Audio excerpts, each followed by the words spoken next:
I rise to nominate the most talented, hardest-working member of the Republican conference who just gave a speech with more vision than we have ever heard from the alternative. I'm nominating Jim Jordan. Matt Gaetz just blew up the Republican Party. The Republicans who have accused half the country of being pedophiles are tearing each other to pieces. Here, Matt Gaetz, who's famously under investigation for sex with an underage girl, is nominating Jim Jordan, who's famous for allegations that he covered up sexual abuse in the athletic program of The Ohio State University. I hope you'll vote for Kevin McCarthy, and that's why I'm proud to nominate him for Speaker of the House. Well, sometimes we have to do jobs that we don't really want to do. And sometimes we have to do jobs that we are called to do. Jim Jordan is humble, perhaps today, humble to a fault. Maybe the right person for the job of Speaker of the House isn't someone who wants it so bad. Maybe the right person for the job of Speaker of the House isn't someone who has sold shares of themselves for more than a decade to get it. Maybe Jim Jordan is the right person for Speaker of the House because he is not beholden to the lobbyists and special interests who have corrupted this place and corrupted this nation under the leadership of both Republicans and Democrats.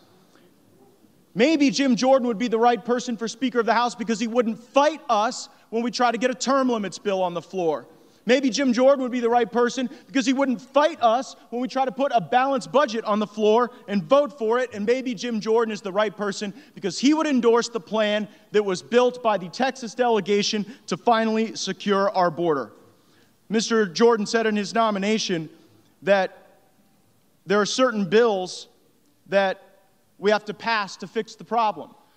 The challenge is the alternative has been someone voting for the very bills that have caused these problems.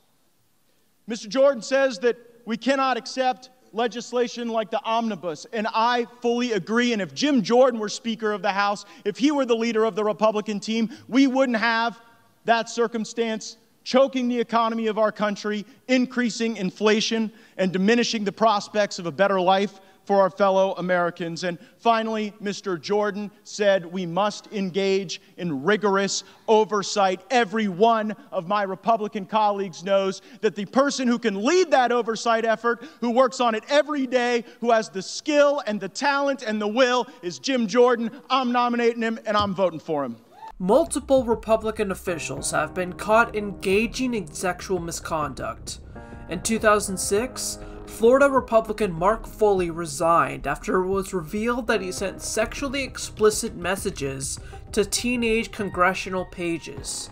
In 2015, the longest ever serving Republican Speaker of the House, Dennis Hastert, pleaded guilty to making illegal hush money payments in order to cover up his history of sexually abusing high school wrestlers.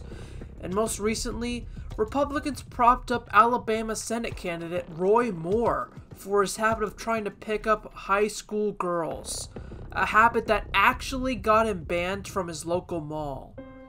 Now, Fox, who are the real groomers here?